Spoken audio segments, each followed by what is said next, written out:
من الشيطان اللعين الرجيم بسم الله الرحمن الرحيم الحمد لله رب العالمين والصلاة والسلام والتحية والإكرام على سيدنا ونبينا وشفيع ذنوبنا وطبيب نفوسنا رحمة للعالمين أبي القاسم مصطفى محمد اللهم صل على محمد وعلى آله الطيبين الطاهرين المعصومين المنتخبين المنتجبين لا سيما على بقية الله الأعظم روحي وأرواح العالمين لتراب مقدمه الفداء عجل الله تعالى فرجه الشريف وسهل الله تعالى مخرجه الشريف ولعنة الله على أعدائهم أجمعين من يومنا هذا إلى قيام يوم الدين. بسم الله الرحمن الرحيم. سبحان له مقاليد السماوات والأرض صدق الله العلي العظيم. اللهم صل على محمد وآل محمد. دعائے کلمات سے آغاز گفتگو ہے. خداوند متعال ہم سب مومنین اور مومنات کے حوائج شرعیہ کو پورا فرمائے اور جتنے دور دراز سے جملہ مومنین اور مومنات تشریف لائے ہیں اللہ تعالیٰ کی ذات آپ کو حج و زیارات کی توفیق نصیب فرمائے اور ہمارے گزشتگان کی مغفرت فرمائے اور ہم سب کو موت سے پہلے توبہ کی توفیق نصیب فرمائے. ہم سب کا خاتمہ بالخیر فرمائے. ہمارے مرحومین کی مغفرت فرمائے. جو مریض ہیں ان کو شفائے کلی عطا فرمائے. جو مریض مومنین ہیں خادم حسین صاحب کی بیٹی مریض ہیں, اسی طرح جعفری صاحب ہیں, شمیم زیدی صاحب ہیں, شہباز صاحب ہیں, ہمارے برادر جمال صاحب, اللہ تعالیٰ کی ذات ان سب کو صحت اور تندرستی عطا فرمائے. ایک اور مومن کے مشکلات ہیں پیپرز کے حوالے سے, اللہ تعالیٰ کی ذات ان کی مشکل کو آسان فرمائے اور برادر مہدی رضا صاحب کو جنت الفردوس میں جگہ نصیب فرمائے. جوار ائمہ معصومین میں جگہ مرحمت فرمائے. قبر میں ائمہ طاہرین علیہ السلام کی زیارت اور شفاعت نصیب فرمائے. اور آج کا جو تبرک ہے جناب سید ناصر حسین شاہ صاحب ان کی فیملی کی طرف سے ہے, اللہ تعالیٰ کی ذات ان کے مرحومین کی مغفرت فرمائے, ان کے مال و رزق میں برکت عطا فرمائے. اسی طرح برادر محمد عبید صاحب ان کے مال و رزق میں برکت عطا فرمائے اور عبدالعزیز صاحب کو طول عمر نصیب فرمائے اور ان کی جملہ شرعی حاجات کو پورا فرمائے. اپنی دعاؤں کی استجابت کے لیے ایک باواز بلند صلوات مرحمت.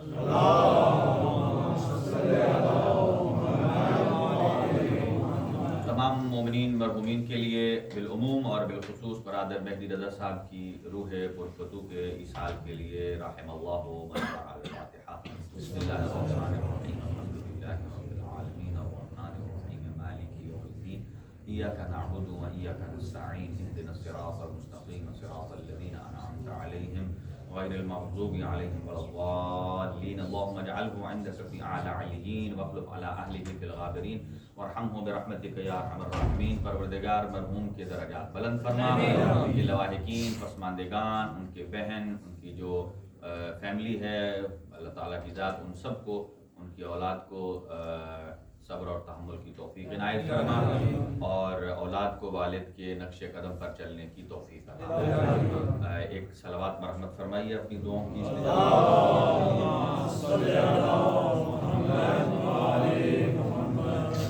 آج آپ کی خدمت میں امام حسن عسکری علیہ السلام کی مناسبت سے مناسبتیں دو ہیں. ایک امام حسن عسکری علیہ السلام کی شہادت کی مناسبت ہے اور دوسرا اہل بیت اطہار کا یہ اسیران کربلا کا لوٹا ہوا قافلہ رہائی کے بعد مدینہ منورہ میں پہنچا ہے. ایک یہ مناسبت ہے اور یہ جیسا جہاں پر سوگ کو بڑھایا جاتا ہے اور اس میں یہ بھی ایک مناسبت ہے اور دونوں سے متعلق عرض کریں گے آپ کی خدمت میں. امام حسن عسکری علیہ السلام کی جو انگوشتر مبارک تھی, انگوٹھی, اس کا جو نقش تھا وہ تھا سبحان لہو مقالید السماوات والارض. سبحان ہے وہ ذات, کریم ہے وہ ذات, پاک ہے وہ ذات کہ جس کے قبض قدرت میں زمین و آسمان کے خزانوں کی چابیاں ہیں.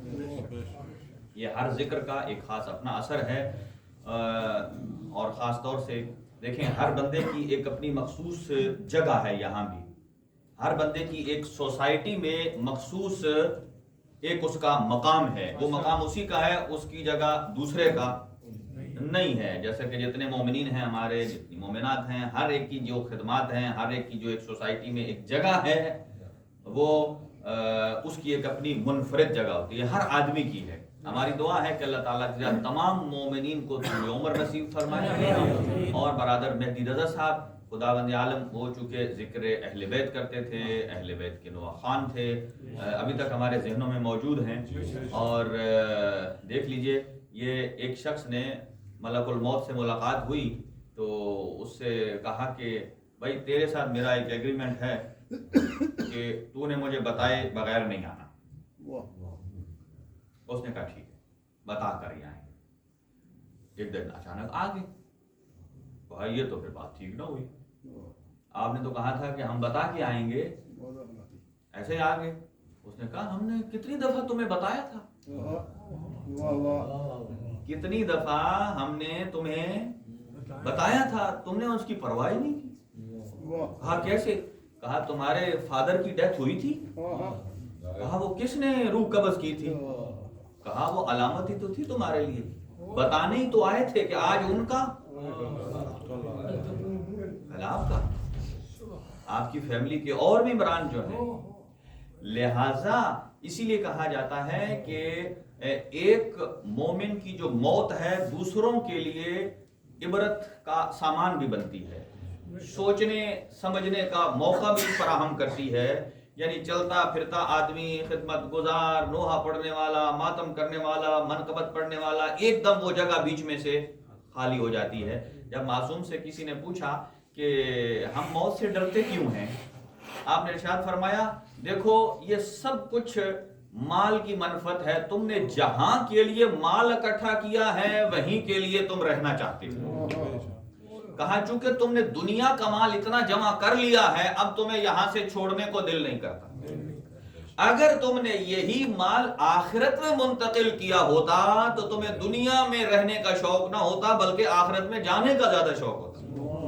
کیونکہ ہمیں جو خوف ہوتا ہے وہ اس چیز کا ہے کہ سب کچھ ہم نے یہاں جمع کر لیا ہے، آگے کچھ نہیں ہے. اور یہ بھی ہمیں سوچنا چاہیے کہ جب سید الانبیاء نہیں رہے، جب احمد مرسل نہ رہے تو ہم کون؟ ایک نہ ایک دن ہماری باری بھی آنی ہے. لہذا اسی لیے کہا گیا ہے کہ ان مواقع سے انسان کو سوچنا چاہیے، اپنے اوپر ایک نظر ثانی کرنی چاہیے. بہت سارے ایسے اعمال ہیں جو ہم کرتے ہیں لیکن بغیر خلوص کے، بہت سارے اعمال ہیں جو ہم کرتے ہیں لیکن بغیر اہمیت کے جانے ہوئے. اسی لیے روایات میں آیا ہے کہ کسی عمل کو چھوٹا نہ سمجھے، ہو سکتا ہے اسی کے اندر رضائے پروردگار چھپی ہوئی ہو. ہم بہت سارے اعمال کو کہتے ہیں بہت بڑا ہی کوئی ہم نے عمل کیا تب ہی جا کے بخشش ہوگی، نہیں. فرمایا اتنا عمل کہ جس میں خلوص سے پروردگار ہو سکتا ہے وہ بڑا کام جس میں خلوص نہ ہو. اسی لیے دوسری حدیث کا عنوان یہ ہے، آپ نے ارشاد فرمایا کسی بندے کو حقیر نہ سمجھیے مومن، ہو سکتا ہے اللہ نے اسی حقیر جس کو آپ سمجھ رہے ہیں اسی کے اندر اپنے ولی کو چھپایا ہوا. یہ جملہ جو کہ آدمی کے چہرے پر نہیں لکھا ہوتا، انسان ہے انما الاعمال بالنیات. لہذا ان تمام چیزوں سے ہمیں سوچنے کا موقع ملتا ہے. اچھی بات ہے کہ ہمارے نوجوانوں نے پارٹیسپیٹ بھی کیا ہے غسل دینے میں بھی. یہ بھی ہمارے جو امور ہیں ان امور میں بھی دلچسپی لینی چاہیے، اس لیے کہ وہ بندہ جو کل دوسروں کو غسل دیتا تھا آج اسے دوسرے غسل دے. ایک مومن کو 3 دفعہ زندگی میں غسل دینا چاہیے. یعنی ہے تو یہ مستحب، لیکن اتنا پتہ چلتا ہے آدمی کو کہ جب آدمی مردے کو نہلا رہا ہوتا ہے اس کے واجبات کیا ہیں، ان کے لیے اپنے آپ کو تیار ہونا ہے.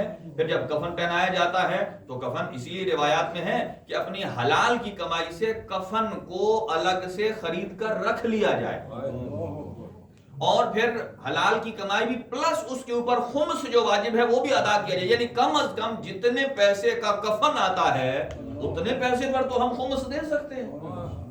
یہاں تک کہ حج زواریاں روایات میں ہے کہ وہ قبول ہی تب ہوتی ہیں کہ جب اس پیسے سے کی جائے جس پر خمس ادا کیا ہوا.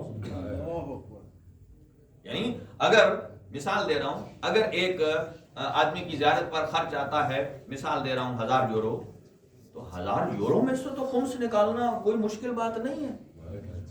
دیکھیں 1000 کو آپ ڈیوائیڈ کر دیں 4 پر، اس لیے تاکہ جو 1000 لگا ہے نا وہ سارے کا سارا خمس میں سے نکلے۔ اگر آپ 5 پر ڈیوائیڈ کریں گے تو خمس 2 دے دیں گے تو لگا 1000 ہے، خمس والا بچے گا 800۔ ٹھیک ہے، اتنے پیسے جتنے، اس کا آسان حل یہ ہوتا ہے کہ جتنے پیسے آپ نے خرچ کرنے اس کا نکالنا، اسے ڈیوائیڈ بائی 4 کریں تو اس پر جو پیسے اوپر 5واں حصہ بنے گا وہ آپ نے دے دیا، تو یہ سارے کا سارا مال مخمس بچ گیا۔ لہذا حج پر، عمرے پر، زیارت پر، سب ان پر کم از کم مال مخمس ہونا چاہیے۔ اور جو کفن اپنا خریدا ہوا ہو، اور اس کے ساتھ ساتھ ضروری یہ ہے کہ اپنے وصیت کو لکھا جائے۔ میں ہر دفعہ اس چیز پر تکرار کرتا ہوں، آپ اس کو کسی کو نہ دیں، اپنے لیے لکھیں، اپنے موبائل میں سیو کر لیں، تاکہ آپ کے بچوں کو جب بعد میں ملے، یا جس جگہ آپ نے اپنا مال کسی لاکر میں رکھا ہوا ہے اس کے اندر رکھ لیں، یعنی کسی ایسی جگہ تاکہ جانے کے بعد پتہ چل سکے پچھلوں کو کہ انہوں نے کرنا کیا ہے۔ یعنی یہ وصیت اپنی اولاد کے بارے کرنی چاہیے، انہیں تعلیم کتنی دینی ہے، میرے پاس مال کتنا ہے، میرے پاس گھر کتنا ہے، میرا اس کو میں نے تقسیم کیسے کرنا ہے، بیٹا ہے، بیٹی ہے، بیٹیاں ہیں، اولاد ہے، کس طریقے سے تقسیم کرنا ہے۔ اس میں آپ وصیت کر سکتے ہیں اپنے اس میں کہ اتنا حصہ آپ نے کسی مقدس جگہ پر دینا ہے، اتنا آپ نے صدقہ جاریہ کے لیے دینا ہے، کار خیر کے لیے دینا ہے، اس میں بھی آپ وصیت کر سکتے ہیں۔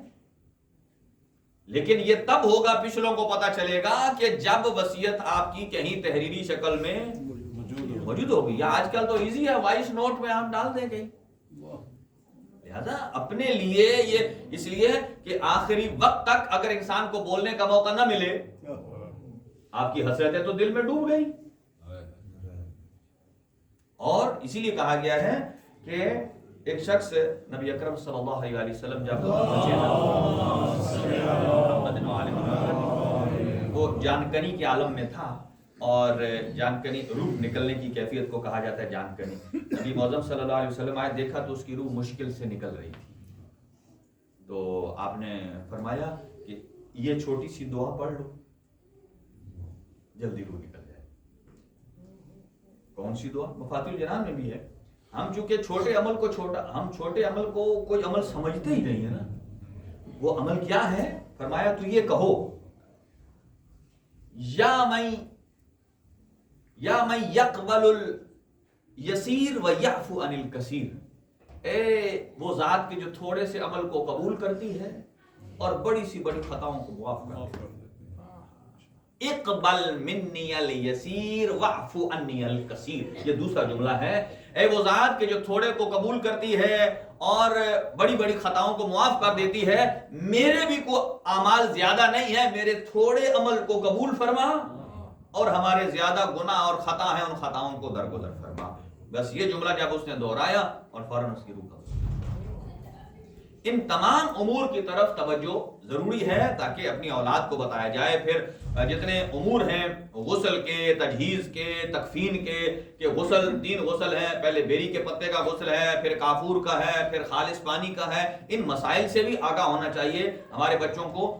اور پھر اس کے بعد حنوط کرنا واجب ہے کہ وہ 7 اعضاء سجدے کے جو سجدے میں رکھتے ہیں ان کے اوپر کافور ملنا ضروری ہے۔ پھر جو میت نے وصیت کی ہو وہ بھی آپ اس کے کفن میں ڈال سکتے ہیں۔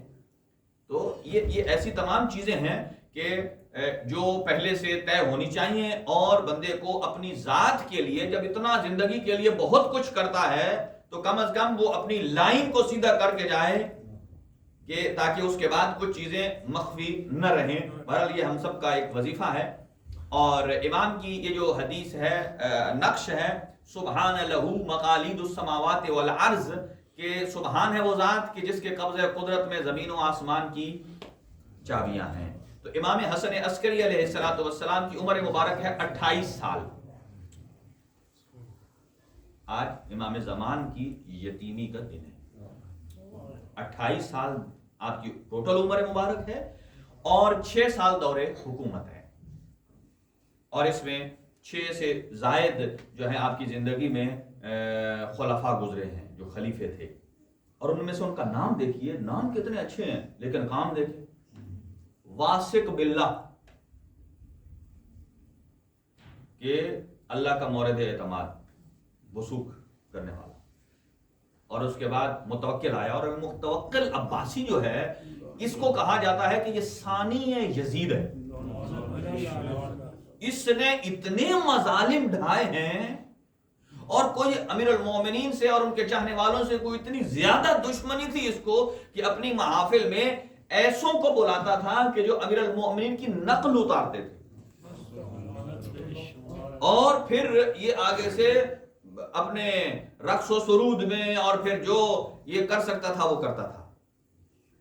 اور اس کا بیٹا، اب یہاں دو نام اس کے، کئی اس کو منتصر بولتے ہیں، کئی مستنصر بولتے ہیں، تو بہرحال دونوں نام ہیں. یہ اس سے بڑا تنگ تھا، اور اسی نے پھر ترکوں سے مل کر اس کے ٹکڑے ٹکڑے کر دیے، اور اسی نے امام حسین علیہ السلام کی قبر مبارک کو جو ہے وہ پامال کرنے کی کوشش کی، اور اس کا ٹھیکہ بھی کسے دیا؟ غیر مسلموں. دیکھیں تاریخ کے حقائق آپ پڑھیں، دیکھیں ہمارے لیے اور گزشتہ لوگوں میں ایک فرق دیکھ لیجئے.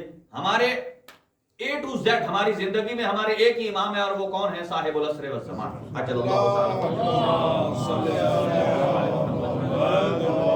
گزشتہ جو افراد گزرے ہیں، کئی ایسے ہیں کہ جن کی زندگی ایک ہی امام کی زندگی میں گزری ہے، کئی ایسے افراد ہیں جنہوں نے ایک امام، اپنی زندگی میں 5 ائمہ کی زندگی کو دیکھا ہے. یعنی انہوں نے پھر ہر امام کے ہاتھ پر بیعت کی ہے، جیسا کہ جابر ابن عبداللہ انصاری نبی معظم صلی اللہ علیہ وسلم کے زمانے کو دیکھا، امیر المومنین کو دیکھا، امام حسن مجتبی کے زمانے کو دیکھا، مظلوم کربلا کے زمانے کو، اس کے بعد امام سجاد علیہ السلام کے زمانے کو، ہر ایک کے ہاتھ پر بیعت کی اور ان کے زمانے کو بھی دیکھا ہے. چاہیے ان کے حالات ہم سے مختلف تھے، اور ہر ایک امام کی شخصیت، ان کے واقعات، لوگوں کی خواہش ہوتی تھی کہ ہم اپنے امام کے ساتھ ساتھ رہیں. اور ہمارے ائمہ کتنے وسیع القلب تھے کہ ائمہ کا ایسی ڈیوڑی ہوتی تھی، ایک ایسا ڈیرا ہوتا تھا کہ جو ہمیشہ اس پر قیام و طعام کا نظام چلتا تھا محبین کے لیے. یعنی کتنی پاکیزہ محفل تھی کہ لوگ آتے تھے، اور وہاں یعنی رہائش کا اہتمام ہے، خوراک کا اہتمام ہے، اور پھر صرف یہ نہیں ہے کہ اس خیمے میں چلے جاؤ تمہیں کھانا بھی ملے گا، پینا بھی ملے گا، نہیں، لوگ اس سے ترجیح دیتے تھے امام کے ساتھ بیٹھنے کو، کہ جتنا امام کے پاس بیٹھیں گے تو ہمیں امام سے کچھ ملے گا. لہذا امام کی گفتگو، جیسا کہ ایک بہت بڑے شاعر ہیں دیوبل خزائی، ان کو جب امام کی شان میں انہوں نے کچھ بیان کیا تو امام نے 30,000 دینار کی تھیلی دی. کہا آقا مجھے یہ نہیں چاہیے.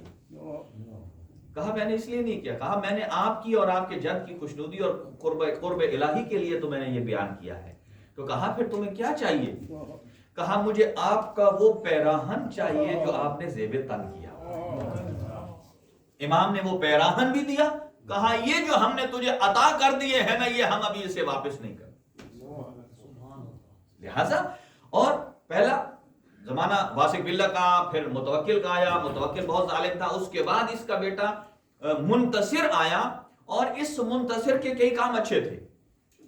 ان میں سے ایک کام یہ تھا، اس نے فدق کو، اہل بیت کو واپس کیا، اور دوسرا وہ اوقاف یعنی وہ وقف شدہ جگہیں جو اہل بیت کی تھی، بنو ہاشم کی، انہیں ریلیز کر دی. اور اس نے امام حسین علیہ السلام اور امیر المومنین کی ذریحہ مقدس کی زیارت کو کھول دیا، اوپن کر دیا، اور جس کا نتیجہ یہ نکلا کہ ترکوں نے اس کو جلدی ختم کر دیا. اور پھر اس کے بعد جو آیتا ہے وہ ہے معتز، بھی جوان تھا، اور نام دیکھیں معتز کیسے ہیں، مستعین کہ جو اللہ سے مدد طلب کرتا ہے، مستعین باللہ. اور اس کے بعد معتز آیا، وہ بھی نوجوان تھا، اس کو استعمال کیا گیا، لہذا اس نے امام کو قید میں رکھا، اور اس نے امام کو اتنی اذیت دی کہ امام بد دعا کرنے پر مجبور ہو گئے. امام نے جب بد دعا کی تو چند دن نہیں گزرے تھے کہ وہ معذور ہو گئے.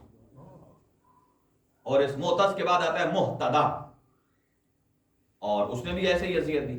اور اس کے بعد آتا ہے معتمد.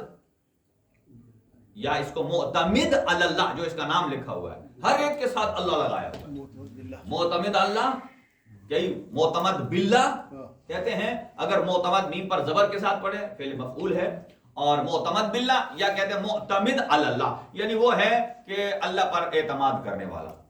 اور کام کیا ہے امام مظلوم کو اذیت دینے کے علاوہ.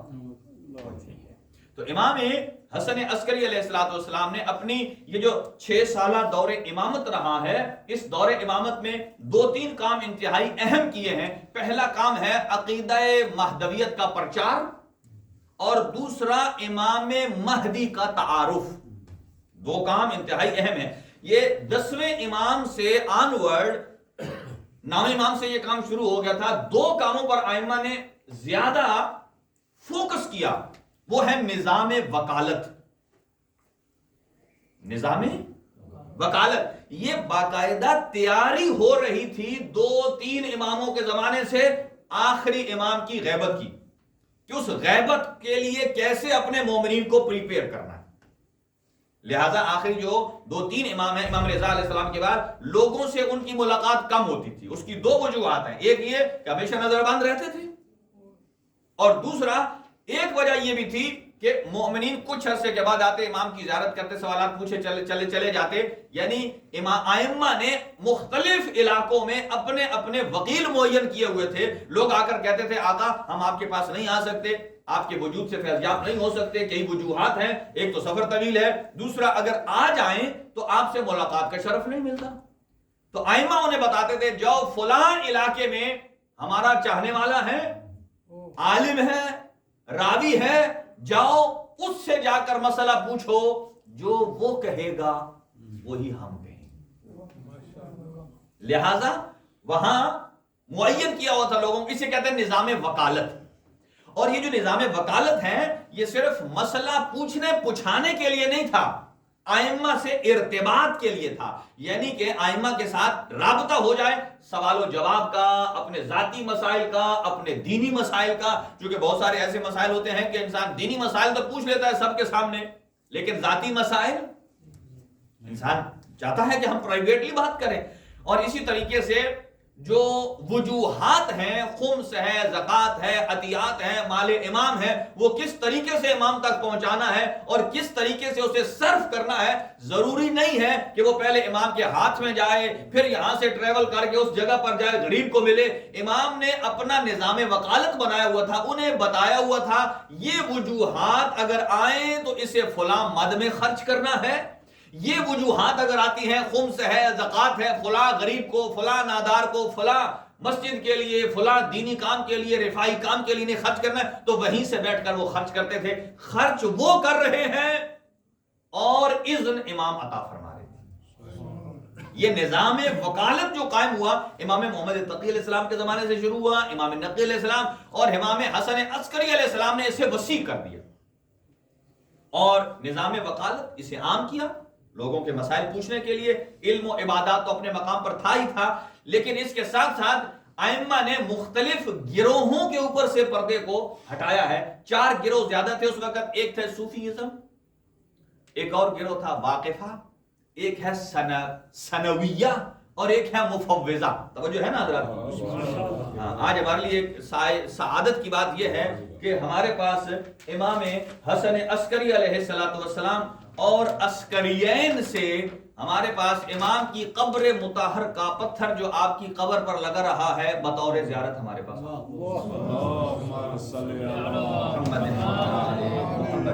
اس کو آپ بعد میں زیارت بھی کر سکتے ہیں. وہاں بھی جاتے ہیں تو وہاں زری کے باہر ہی ہم ہاتھ لگا سکتے ہیں, اندر تو قسمت والے ہی جاتے ہیں. آپ یوں سمجھ لیجئے کہ یہ وہ پتھر ہے جو قبر مطہر پر کئی عرصہ پڑا رہا ہے. اور یہ سید اکبر شاہ صاحب کی جو ہے یہ بہت بڑی ایک سعادت ہے کہ جس کو وہ ہمارے تک لے آئے ہیں, اور آپ اسے زیارت کریں, ان کو بھی دعا دیں. یہ ہے محمد وآل محمد.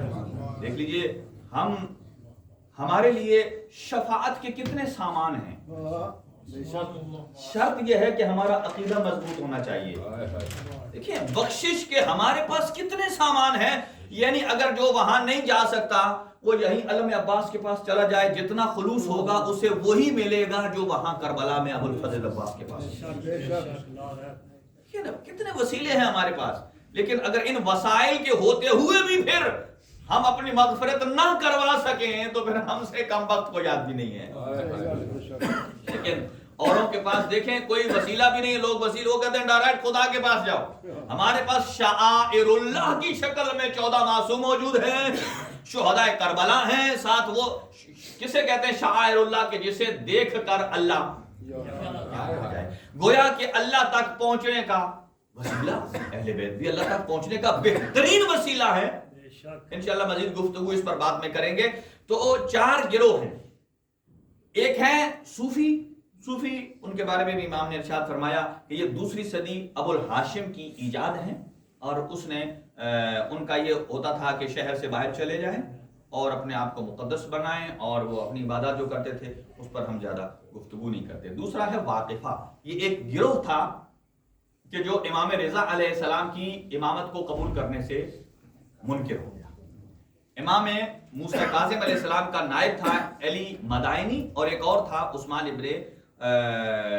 ابن عیسیٰ، اور اس کے پاس دونوں کے پاس پیسے تھے، ایک کے پاس 70,000 تھا، دوسرے کے پاس 30,000 دینار الگ، 5 کنیزیں الگ، اور ایک مصر میں گھر۔ جب امام نے طلب فرمایا انہوں نے امامت کا یہ انکار کر دیا۔ آپ اندازہ لگائیے مال کی محبت کیسی ہوتی ہے کہ کتنے عرصہ چلے گا یہ، یعنی اس نے کتنا عرصہ چلنا ہے۔ وہ جسے یورو ملین یا لوٹو کا پیسہ ملا ہوا ہو نا، وہ زیادہ دن چلتا نہیں ہے، کیونکہ جس پر جتنی محنت ہوتی ہے اس میں اتنی بقا ہوتی ہے، اور جو جتنا آسانی سے آتا ہے اتنا ہی آسانی سے جاتا ہے۔ لہذا مفوضہ میں سے یہ تھا اس میں سے واقفہ میں سے جنہوں نے کہا ہم امام کی امامت کو نہیں مانتے۔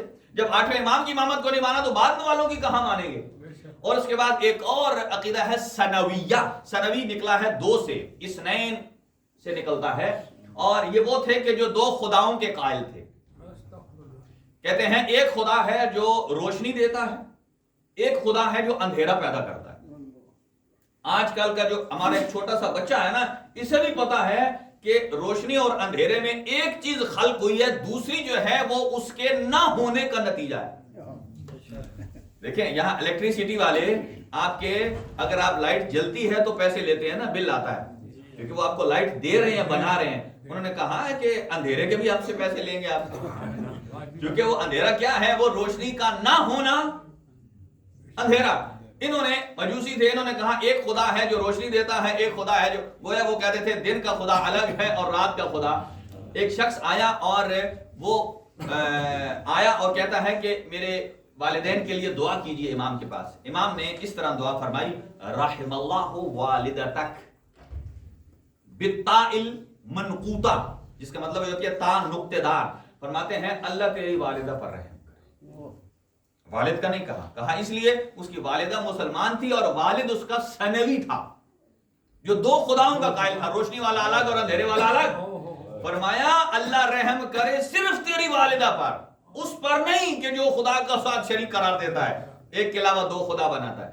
اور تیسرا ہے مفوضہ، جو کہتے ہیں کہ اللہ نے سارا نظام اہل بیت کے حوالے کر دیا، خود بیکار ہو گیا، اب اہل بیت یہ کارنامہ ہے، یہ کار دنیا کو چلاتے ہیں۔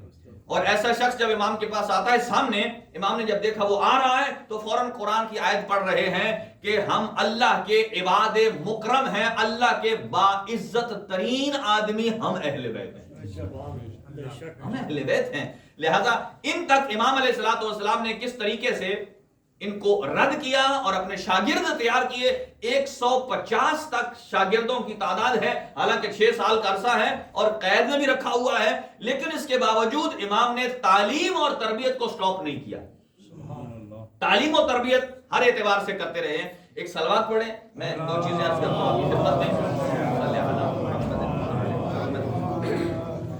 امام حسن عسکری علیہ السلام نے بچپنے میں بہت سارے یہاں واقعات ہیں، میں صرف ان کو عرض کرتا ہوں کہ بچپنے میں کھیل رہے تھے اور کچھ لڑکے اور بھی تھے، امام ایک طرف کھڑے ہوئے تھے، بچے کھیل رہے تھے، اور وہاں سے متوکل گزرا اور اس نے کہا کہ اگر آپ کے پاس سامان نہیں ہے کھیلنے کا تو ہم آپ کو کھیلنے کا سامان لا دیتے ہیں تاکہ آپ کھیلیں. امام نے اسے جواب دیا ما خلقنا للعب، اللہ نے ہمیں کھیل کے لیے پیدا ہی نہیں. دیکھیں ہمارے اور ائمہ کے مقصد میں دیکھ لیجئے بچپنے ہیں کیا بیان فرما رہے ہیں، یعنی کتنی کلیئرٹی ہے. ہمارے یہاں کوئی بچے کو چھوٹا کھلونا دے دے ہم کہتے ہیں تھینک یو، بہت شکریہ آپ نے بچے کو.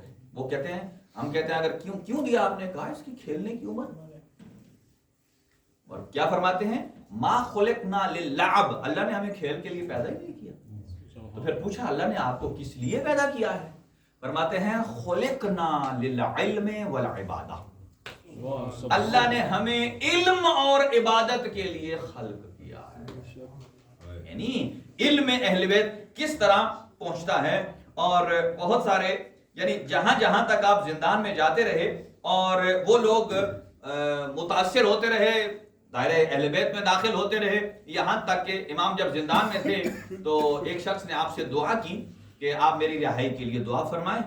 امام نے فرمایا یہ تو میں دعا کر دیتا ہوں لیکن جو تیرے من میں اور بھی چل رہا ہے اور وہ یہ ہے کہ تو کچھ مالی مشکلات کی وجہ سے طلب بھی چاہتا ہے اور وہ جتنے تجھے چاہیے نا وہ میں جاتے ہوئے تمہیں دے جاؤں گا. دیکھیے کس طریقے سے. اسی طرح ایک اور شخص اس نے امام سے ایک سوال پوچھا، جیسا کہ ہم ہوتے ہیں کسی بندے سے بات کرنی ہو تو پہلے ہم اور باتوں میں اس کو جلا کے ایک ذرا کنیکشن پیدا کرتے ہیں نا اور پھر اصلی مطلب پر آتے ہیں. وہ اس نے امام کو لیٹر لکھا، کہا مولا یہ مشکات کا مطلب کیا ہے؟ مشکات، لفظ مشکات.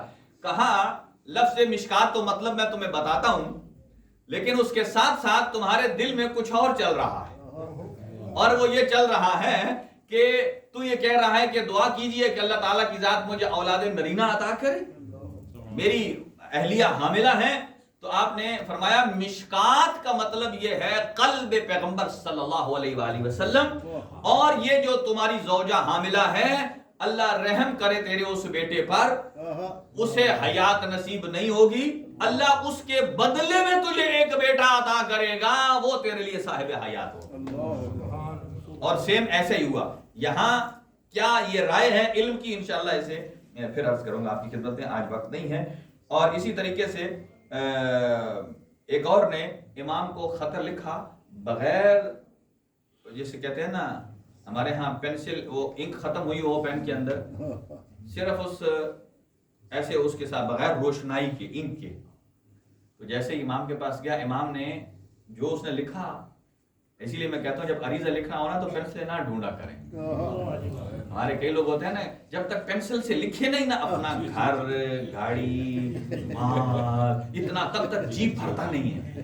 ٹھیک ہے نا، وہ جس کے پاس جا رہا ہے وہ جانتے ہیں.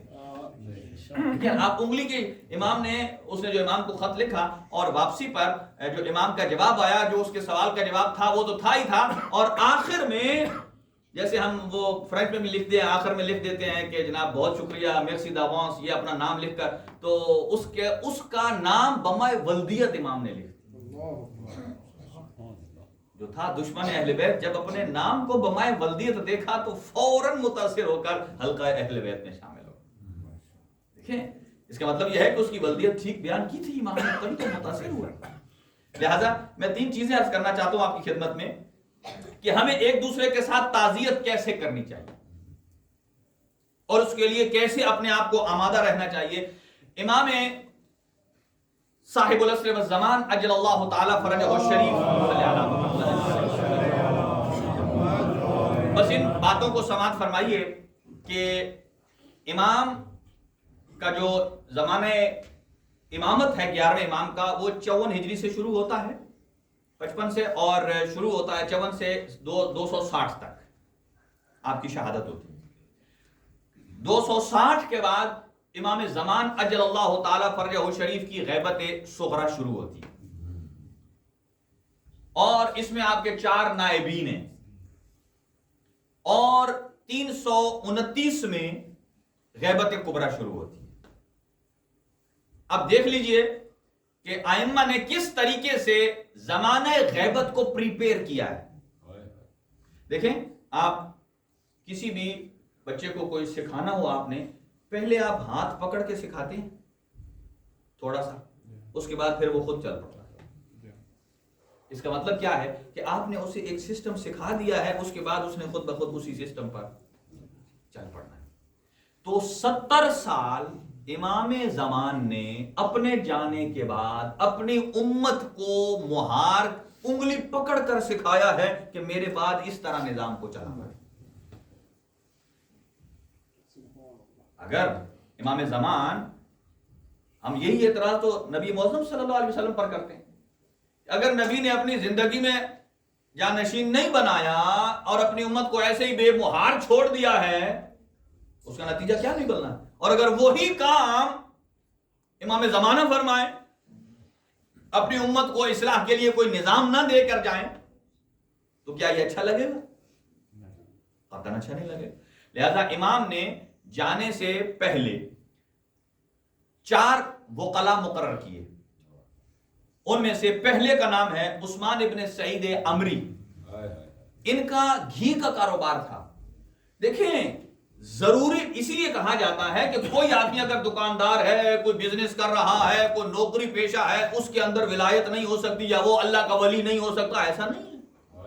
اعتقاد جس کا جتنا مضبوط ہے، چاہے وہ نجف میں نہیں ہے تو بھی اللہ کے ہاں مقرب ہے، اور اگر اعتقاد کمزور ہے تو چاہے جوار امیر المومنین نہیں کیوں نہ ہو، اس کا اثر نہیں ہے۔ لہذا یہ کرتے کیا تھے؟ یہ 11ویں امام کے بھی مورد اعتماد تھے اور 10ویں امام کے بھی مورد اعتماد تھے، اور یہاں تک کہ احمد ابن اسحاق قمی ہے، لوگ دوسرے واقعات کو بیان کرتے ہیں، لیکن ہم سچے واقعات کو بار بار کیوں نہ بیان کریں تاکہ ہمارے بچوں کو یہ باتیں یاد ہوں، اور یہ مسلمات میں سے ہے، اور یہ چاروں کے چاروں نائبین رہے ہیں عراق کے اندر، بغداد میں رہے، اور ان کے گرد و نما میں، اور احمد ابن اسحاق جاتے ہیں آقا کے پاس، اور یہ بہت بڑے راوی ہیں، قم کے رہنے والے تھے، اور کہا آقا ہم آپ کے پاس نہیں آ سکتے، تو آپ نے فرمایا اگر میرے ساتھ نہ پہنچ سکو تو عثمان ابن سعید کے پاس آ جاؤ، آپ جملے کو سنیے گا، اور کہا اس کی طرف رجوع کرنا، اس کا پیغام میرا پیغام، ان کا پیغام میرا پیغام۔ اگلا جملہ فرماتے ہیں کہ جو انہوں نے کہا وہ میں نے کہا۔ اب اسے ہم کیا کہیں؟ اس کا مطلب یہ ہے کہ جو وہ کہتے ہیں امام نے انہیں آتھورائز کیا ہے۔ ٹھیک ہے جی، اگلی بات سنیے، تو امام حسن عسکری علیہ السلام، ایک صلوات پڑھ لیں امام، جب احمد ابن اسحاق نے 10ویں امام کی شہادت کے بعد 11ویں آقا سے پوچھا تو فرمایا، 11ویں آقا نے بھی وہی جواب ارشاد فرمایا، اور پھر فرمایا کہ دیکھ لو یہ عثمان ابن سعید جو ہے یہ میرا وکیل ہے، اور اس کا بیٹا میرے بیٹے کا وکیل ہے، یہاں تک کہ اولاد پر بھی کس طریقے سے اہل بیت کی نگاہ ہے۔ اسی لیے اگلا جملہ عرض کرتا ہوں، میں الگ سے گفتگو نہ کروں، کہ فرمایا اور یہ جو تھے عثمان ابن سعید، ان کے اندر امام کے جو مال جمع کرتے تھے نا امام کے لیے، ان کے اندر اتنا تجربہ آ گیا تھا کہ جو بھی تھیلی لاتا تھا نا، یہ تھیلی کو دیکھ کر بتا دیتے تھے کہ اس میں حلال کتنا ہے اور حرام کتنا ہے، اور کوئی سوال لینے آتا تھا تو اس کے ایکسپیرینس اتنا ہو گیا تھا کہ اس سوال والے کے پوچھنے سے پہلے بتا دیتے تھے کہ اس کا یہ جواب۔ تو جب نائب امام غیر معصوم یہ ہے تو خود حجت خدا کی کیا کہتے۔ اور ہمارے اعمال ہر شب جمعہ، آج رات صاحب العصر و زمان کی خدمت میں یہ مجلس بھی پیش ہو، یقیناً اس میں یہ 4 نائبین کا جائے گا کہ آقا نے کہ جن کو میں نے پیش کیا تھا، بیان کیا تھا، بنایا تھا، انہی کا تذکرہ ہو رہا ہے۔ اور اس کے بعد ان کا اس دنیا سے جب چلے جاتے ہیں تو ان کا بیٹا محمد ابن عثمان وہ جانشین بنتا ہے۔ اب ان کو امام زمان کی کس طریقے سے تعزیت کی ہے 12ویں آقا نے، اب وہ جملے سنیے۔ ان کو کہتے ہیں، یہ جو محمد ابن عثمان ابن سعید ہیں، انہوں نے 40 سال سیکنڈ جو ہیں امام کی نیابت کا زمانہ دیکھا ہے، اور امام ان کو کہتے ہیں کہ تعزیت نامہ جو آیا پہلے ہے انا للہ و انا الیہ راجعون، توجہ رہے میری طرف، ہم جب کسی کو تعزیت کرتے ہیں نا کن الفاظ سے، کیونکہ بعض اوقات ہم کفران نعمت کر رہے ہوتے ہیں، ہم کہتے ہیں او جی، کئی تو کہتے ہیں پڑا رہتا تو اچھا تھا گھر میں، ٹانگ ٹوٹ جاتی، فلاں حصہ مفلوج ہو جاتا، لیکن عند اللہ، اللہ کے ہاں کسی کا کتنی مدت معین ہے، وہ اللہ جانتا ہے. فرماتے ہیں انا للہ و انا الیہ راجعون. اگلا جملہ سنیے گا, یہ امام زمان کا ہے کہ ہم امر الہی کے سامنے سر تسلیم ہیں. ہمارا نائب تھا, ہم امر الہی کے سامنے سر تسلیم ہیں اور اس کے فیصلے پر راضی ہیں. اور پھر فرماتے ہیں تمہارے باپ نے نہایت ہی سعادت مندانہ زندگی گزاری. یہ بیٹے کو بتا رہے ہیں امام زمان کہ تیرے باپ نے بڑی ہی سعادت مند زندگی گزاری ہے اور ایک قابل تعریف موت پائی ہے. موت تو سب کو آ جانی ہے, لیکن قابل تعریف موت وہ ہے جو اطاعت امام میں گزرے.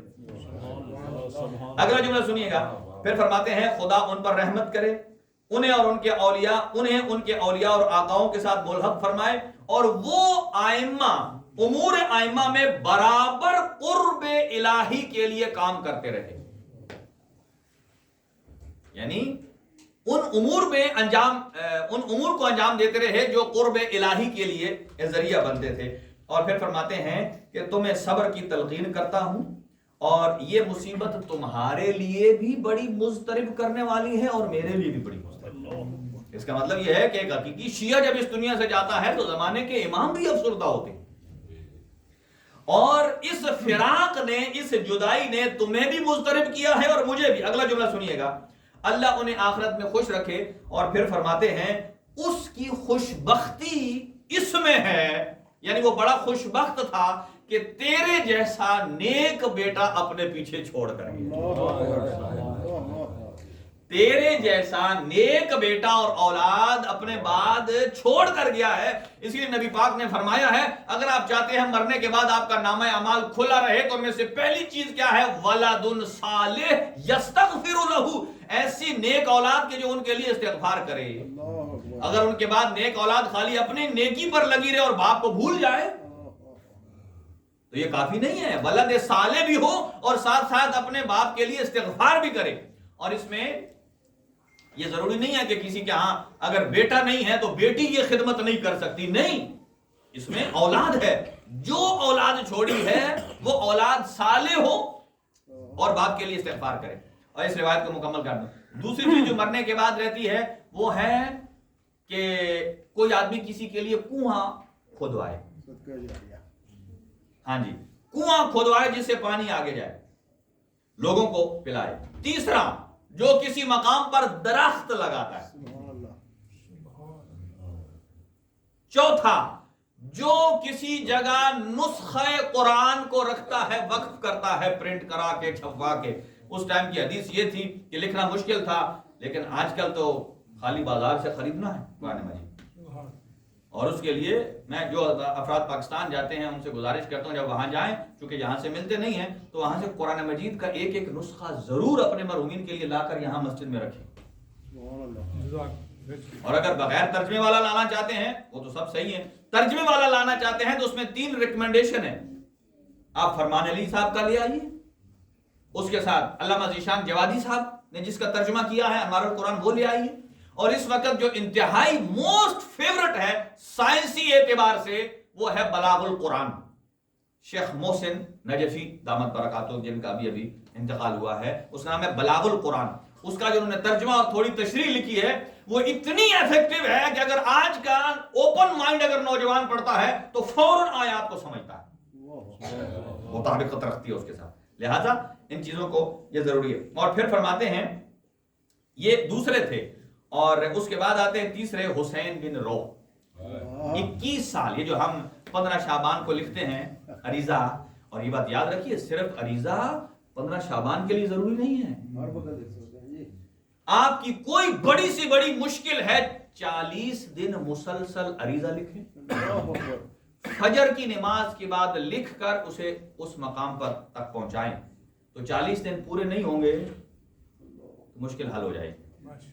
ایک آدمی نے مسلسل یہی عمل کیا اور کہتا ہے لو بھائی 40 دن پورے ہو گئے, مجھے تو پورا نہیں ہوا. جا رہا تھا تو آگے سے کوئی بندہ ملا, بہت ہی خوبصورت ملبس لباس میں تھا. اس نے کہا کیوں پریشان ہے؟ ہاں لوگ کہتے تھے 40 دن یہ عمل کرو, عریضہ لکھو تو کام پورا ہوگا, میرا تو کام ہوا نہیں. اسے کہا بھائی اپنی کاؤنٹنگ کو غور سے دیکھو, ابھی تیرے 40 دن پورے ہوئے نہیں.